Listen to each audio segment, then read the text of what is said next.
Good morning, everyone. I'm Pastor Dan from Rexmont EC Church, Rexmont, Pennsylvania, the southern end of beautiful Lebanon County, Pennsylvania. It's actually Sunday evening. We had a bit of technical difficulties again with the video, and so I decided to come in this evening and re-record the message, the sermon from this morning.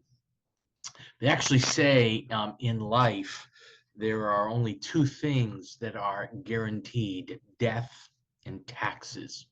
In Sunday school this morning, we talked about Jesus going to the grave of Lazarus and raising Lazarus from the dead. So this morning we talked about death.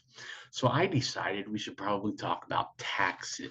I know none of us like to pay taxes, but it is coming upon the time where we as Americans need to pay our fair share of taxes. And since we are going to do that, I thought it might be a bit fun to maybe look at some of the weird and wacky tax laws that have been passed in various times and in various countries. Uh, so here we go.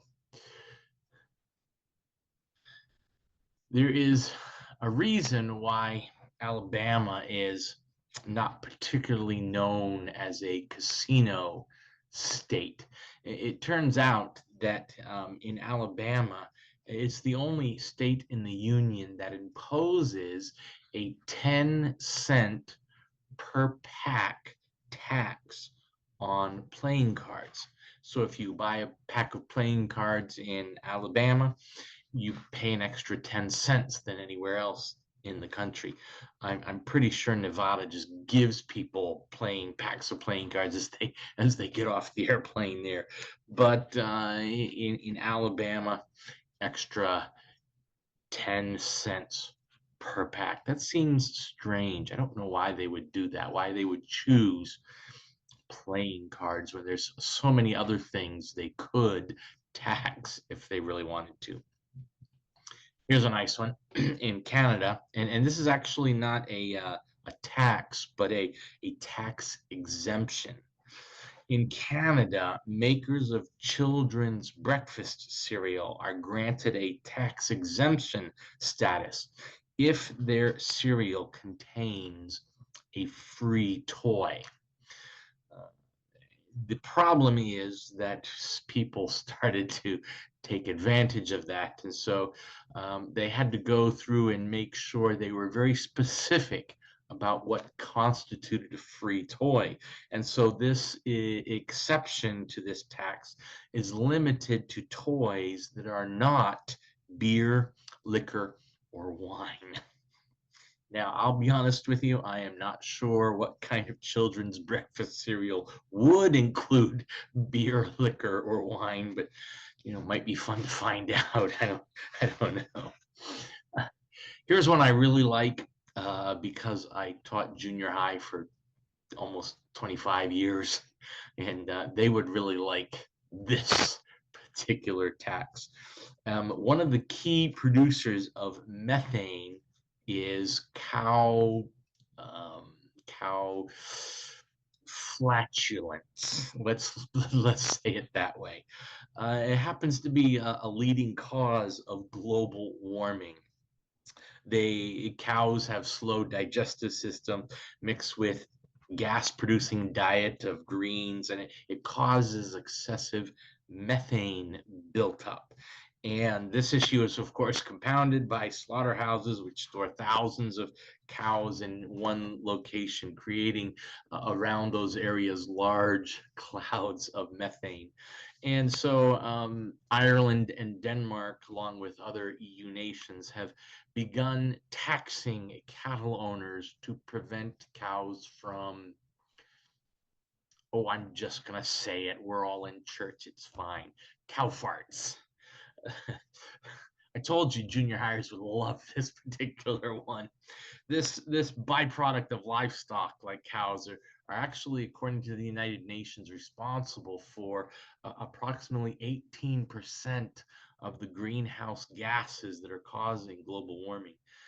according to the UN. Now, why the UN's involved in this, I don't know, but that's what they say. And so the countries in the European Union have decided to go ahead and tax farmers per cow. Now, it's probably a little easier to be a farmer in Ireland because the yearly tax on each head of cattle is $18 per cow.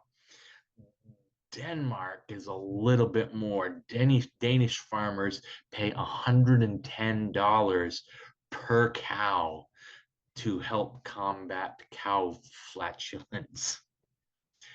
It's a strange one. This is my favorite, one of my favorite ones, and probably one of my favorite ones because it's actually going to be talking about our sermon topic this morning.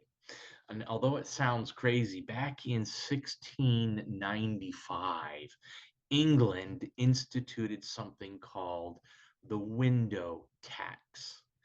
And basically, it was a tax on wealthy people without actually calling it a tax on wealthy people. In 1695, every house that had more than 6 windows in it was taxed for each additional window. And as you can see from this picture, actually from a house in England, many people decided to block up the windows, their extra windows, to avoid this tax. I looked through my house the other day as I was preparing this sermon. I have 22 windows in my house. Now that counts the attic, and it counts that little teeny tiny one that is in the basement, that right where the pipes all come in for fuel oil and things like that. It's not really a window, but I'll bet anything the government would claim it's a window and tax me on it anyways. I find it very interesting that the government put a tax on sunshine, basically, is what they did. And by doing so, people closed up windows in their house and they shut out all that quality, free light, sunlight that could get into many homes. I chose that last window tax, a tax on light coming into the house, because today in our message, we're going to be talking about Jesus' statement in John chapter 8, where he identifies himself with the phrase, I am the light of the world. We are in our second week of our I Am series for Lent, and as we begin to look towards Easter, and our themes, the theme of these messages, and one of the major themes in the book of John, where these I am passages are found, is who is Jesus? And today we're going to explore what it means when Jesus says, I am the light of the world, in terms of the depth and power of what Jesus is saying and what John is claiming here about who Jesus is. And then we're going to connect that a little bit to our own lives and the beauty and sometimes struggle of what it means to be a people of the light who follow Jesus. But I thought we ought to begin with a little bit of context. For some of you, you have heard this passage. It will remind you back to the Old Testament, some of the Jewish scriptures, going back all the way to Genesis chapter 15, where we see the very first I am statement. Moses is in the wilderness. He's fled Egypt. He's a shepherd. He's walking his sheep around the wilderness area, and suddenly he sees a bush that is on fire. And unlike me, if I had seen that, I would be like, I'm getting away from there. Moses says, hey, I think I'll go over and take a look. And when he is there, God speaks to him. And actually, when God speaks to him, God tells Moses, I want you to go back to Egypt and free my people from slavery. And Moses tries everything he can to not do what God is asking him to do. Now, I'll be honest, there have been several times I've tried to not do what God asks me to do, and it doesn't ever seem to work out the way I think it should. And it didn't this in Moses' case either. In this case, Moses asks God, he says, I don't know who you are. Who are you?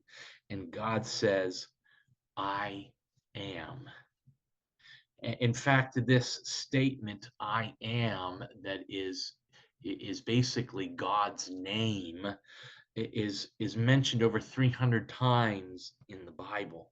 So much so that the God of the Bible is oftentimes called the Great I Am. And this name for God in Hebrew is a four-letter word, YHWH. Now, it's connected to the Hebrew word for to be, or for I am. The Jewish people were so respectful of God and God's name. They do not pronounce this in any way, shape, or form. Hebrew does not have vowels. They only have consonants. So we're not exactly sure how to even pronounce this.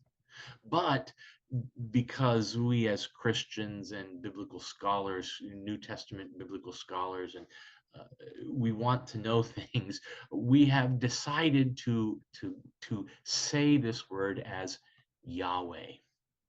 And the Bible is wants to make sure the New Testament and the Old Testament, the writers of the Bible, the translators of the Bible, really want us to understand that this is a special name of God. I am is a special name of God.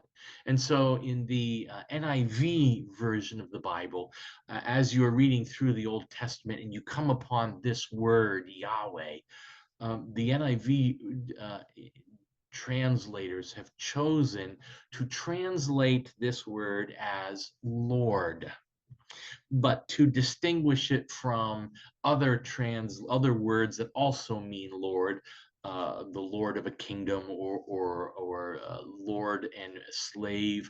What the New Testament, what the translators of the Bible and the NIV have decided to do is put the word Lord in all capital letters. And so as you're reading through the Old Testament, if you see the word Lord and it's all in capital letters, it's this word, Yahweh. I am. God is telling Moses, I am that I am. The I am is sending you, Moses, back to Egypt.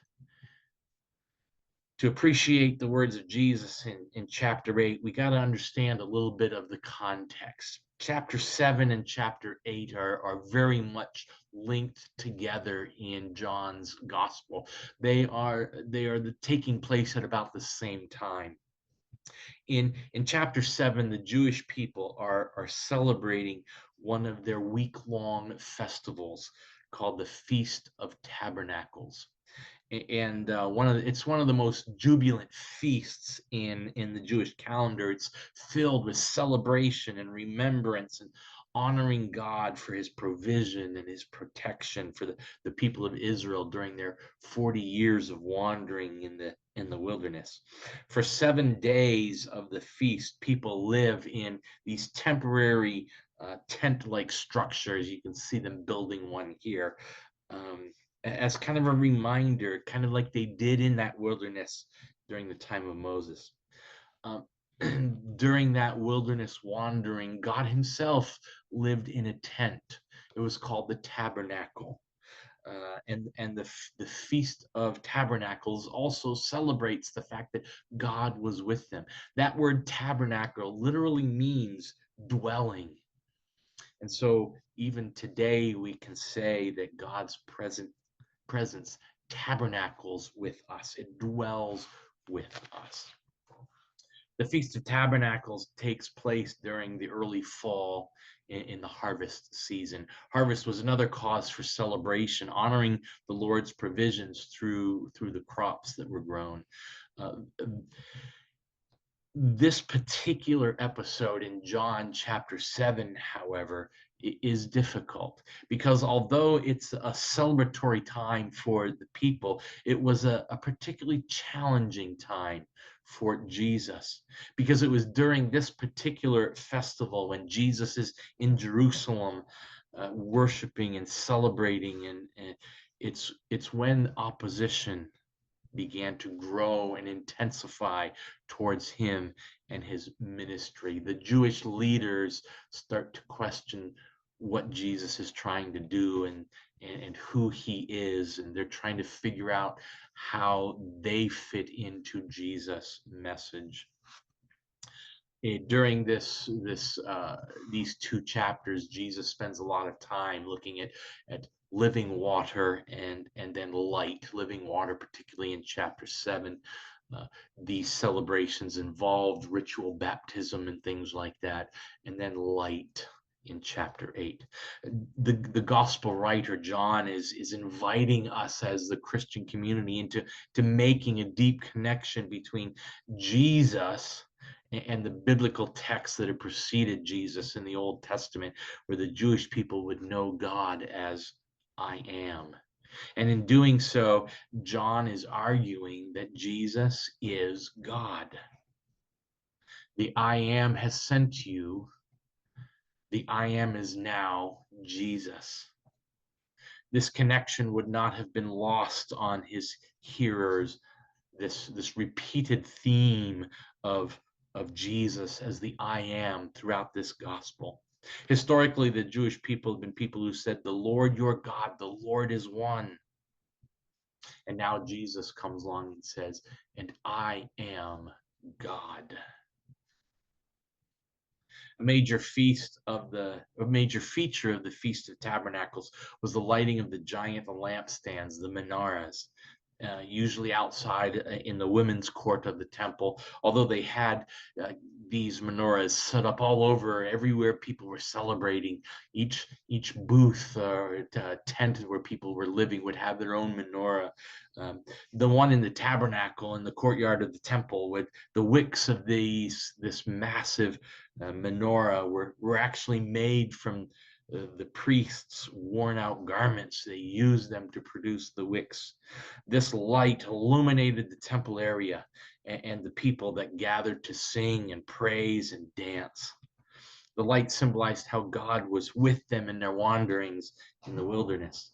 If you remember, God traveled with them, and by day, a pillar of cloud, but at night, a pillar of fire lighting their way. It's believed that the glow from these lighted menorahs could be seen all across the city.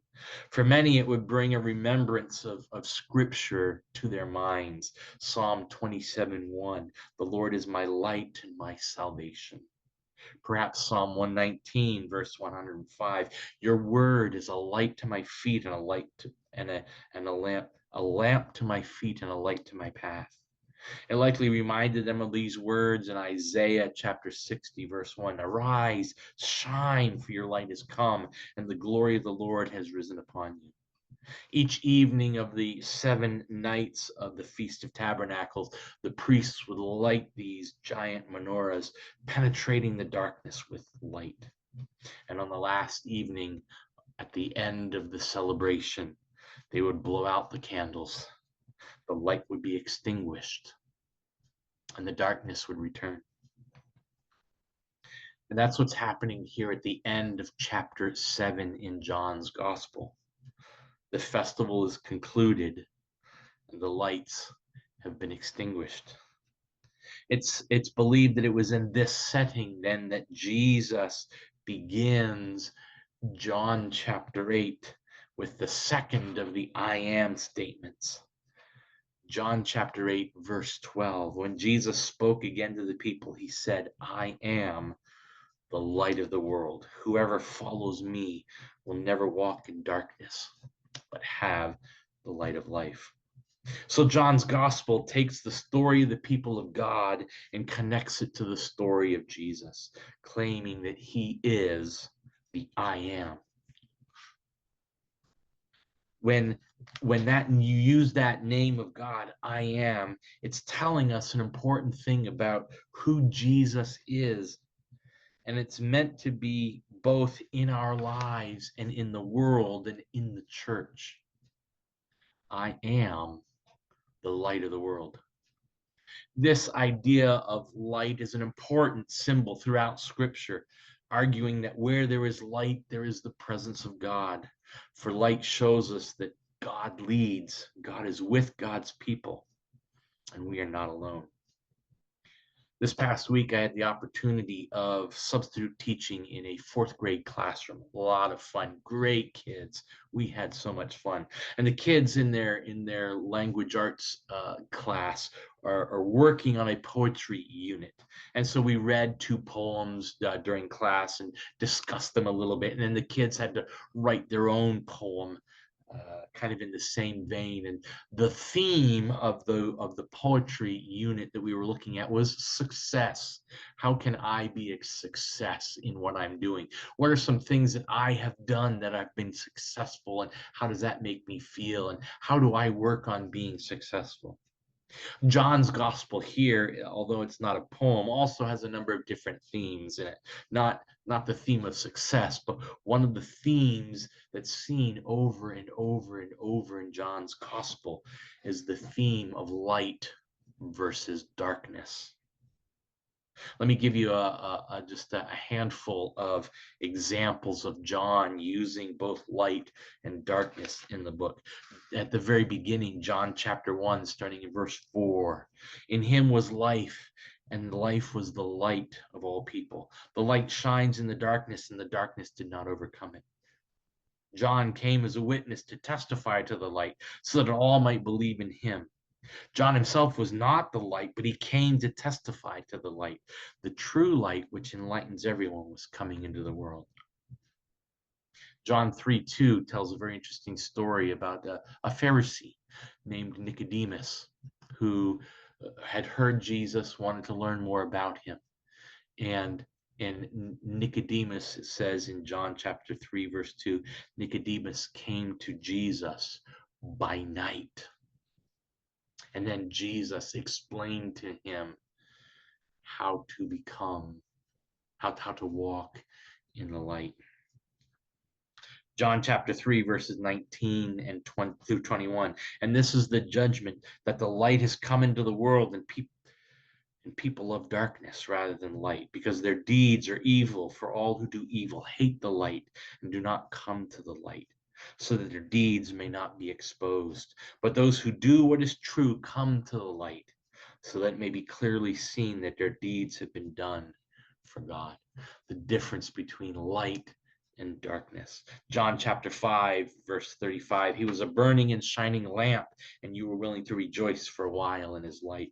John chapter 6, verses 16 and 17 is a passage we talked about a couple of weeks ago in the message. It says, when evening came, his disciples went down to the sea, got into a boat, and started across the sea to Capernaum. It was now dark, and Jesus had not yet come to them. It was dark, and the winds were blowing, and the disciples were afraid because it was dark and everything was going on. And suddenly Jesus, the light of the world, walks out on the water to them, gets out there and says, hey, Peter, you out of the boat. And Peter gets out of the boat, and we told that story earlier.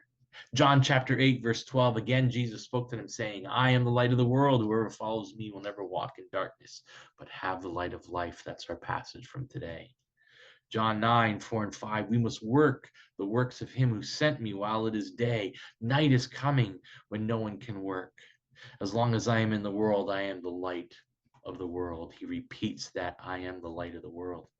John chapter 11, verses 9 through 10, Jesus answered, are there not 12 hours of daylight?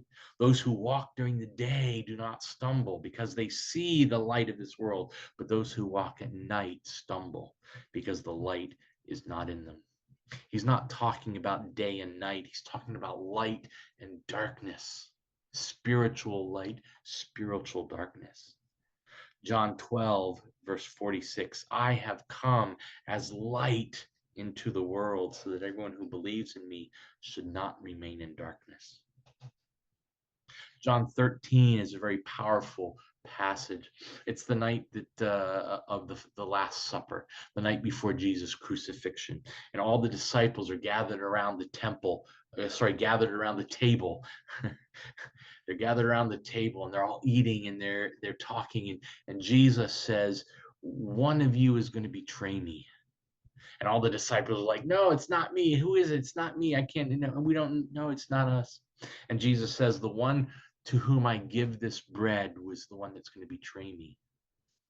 And the Bible says that Jesus reached over and gave that bread to Judas Iscariot. And here's what it says in John chapter 13, verse 20. So after receiving the bread, he immediately went out, and it was night. John's using this night to describe what's about to happen. The light is going to be snuffed, is going to be put out just for a little bit. Because John 20, verse 1, another powerful statement, after the resurrection, it says, early on the first day of the week, while it was still dark, Mary Magdalene goes to the tomb where Jesus is. And when she gets there, she discovers the light is back. There is no more darkness. Jesus has risen from the dead. John 21, verses 3 and 4, the disciples are kind of bummed out. They don't know what's going on. They've seen Jesus alive in the upper room, but they're not sure what's going on.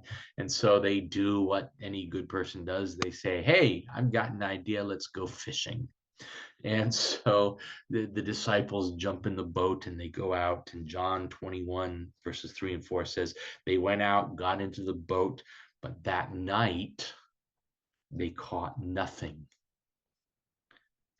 And then it says, because here's the contrast, just after daybreak, there's a man on the shore. And he calls out to the disciples, "Take your net and toss it over the side to the other side and see what happens." And they throw the nets over the side and catch this huge catch of fish. And immediately everyone knows on that boat who it is, because this happened at the very beginning of Jesus' ministry. Here it's happening at the end, kind of like bookends. And Peter, good old Peter, says, "That's Jesus." And he jumps off of the boat and he swims right to shore. Just after daybreak, there's the light of the world. And he gives the disciples breakfast. I love that part. In the beginning of the book of John, we start here where it says, "In him was life." The connection between light and life is so important in John's gospel. Nicodemus comes to Jesus by night, and later in the same passage, Jesus is called the light of the world. John is building the case that Jesus is the I am. It keeps going and going, and the theme of light is present throughout the entirety of the book of John. And by continually referring to the light, John is making the case that not only is Jesus the I am, he is the light of the world. Throughout the early days of the church, the Christians continued to wrestle with how to make sense of Jesus. But here in the book of John, we have a clear picture of John saying, "Hey, folks, Jesus is God, and Jesus is the light of life." And that is a beautiful part of the connection in John, that light and life go together. When we move out of darkness, as John tells us, we move into God's glorious light. We experience the freedom and the life that is possible in Christ. If we go back into John chapter 7, what's happening right before this is the Jewish leaders are trying to figure out who Jesus is. In John chapter 7, verse 52, they ask Jesus, "Aren't you from Galilee? Look into it and you'll find that a prophet does not come out of Galilee." In the conversation between the Pharisees and Jesus, that's basically what they're saying is, who do you think you are? You're not a prophet. You're from Galilee. Later on in that passage, in John chapter 7, they ask Jesus, who's your father? They don't really care who his father is. The question being asked is, who are you? And Jesus answered them, I am the light of the world.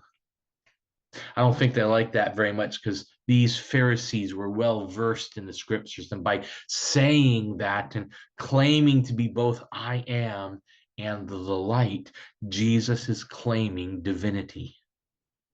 This question of who are you continues throughout the entire chapter of John chapter 8. And Jesus has dialogue back and forth with all these religious leaders throughout the chapter. As we continue through the chapter, we see Jesus talking about himself as the light of the world, about if you follow my teaching, you're my disciples, and the truth you shall know, it will set you free. And at the very end of this chapter, Jesus makes it as plain as he can. Jesus says to them, very truly I tell you, before Abraham was born, I am. This entire chapter is making a case for Jesus being Yahweh. Jesus says, I am the one who was sent, the one who was to come. I am the light of the world. And as you walk in that light, the truth will set you free. Now, the Pharisees could hardly bear to hear that teaching.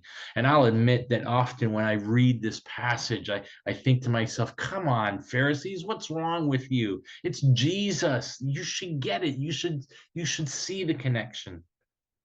I'll be honest with you. I usually associate myself with the hero of the story. I want to be the knight in shining armor. I want to be the guy that does the deed that. Unfortunately, as it turns out, I'm not always the hero of the story. And this invitation that we have of light, the light of Christ, is a reminder to walk in remembrance that none of us have to be heroes who understand or get everything in order to walk in grace and embrace and be embraced by the light. Some of you in your own lives have known what it has felt like to have light encounter you when you're in a place of shame and darkness. Maybe it was the first time you chose to show up at an AA meeting and said, hello, my name is, and I've got a problem.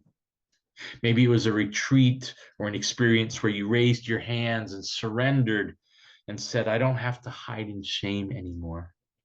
Maybe it was a secret that you've kept in your heart for years, and you now know the beauty of what that freedom has felt like when you finally spoke the truth and light entered in. Sometimes light feels like life immediately, but sometimes light doesn't go that way. Sometimes light is really painful in what it exposes about us. Just like sometimes when a great friend points out that yes, something that you did that hurt them, you didn't know it, but the light is shined on it, and all of a sudden, oh man, I can't believe I did that. It's soul crushing. Sometimes when you feel like all your it got put out in the street, all that dirty laundry that you've kept hidden is suddenly there for everyone to see. You think, oh, can I please go find a rock to hide under to get away from this light that's shining on me? Sometimes the light of truth is excruciating. Sometimes being in the light means you feel exposed, ashamed, alone. Sometimes light exposes things that feel like they will destroy us. And it's a normal part of our human psychology and protecting our egos to want to hide those parts, to want to stay safe, to keep things from the light. It's normal to be afraid of the light. But here's the thing. This news that Jesus is the light is really good news. Jesus is the I am, the one whose light, in what it exposes, opens up a space for us to not have to live in self-protection, to not have to try to fend off from each other what we're so sure might destroy us if the light came in. Because if God really is the I am, and Jesus really is the I am who holds us and sustains us, if the light of truth is the light of the gospel of grace, then everything the light shines on can be healed. Walking into the light can sometimes be painful, but it's always the truest moment of life and life eternal.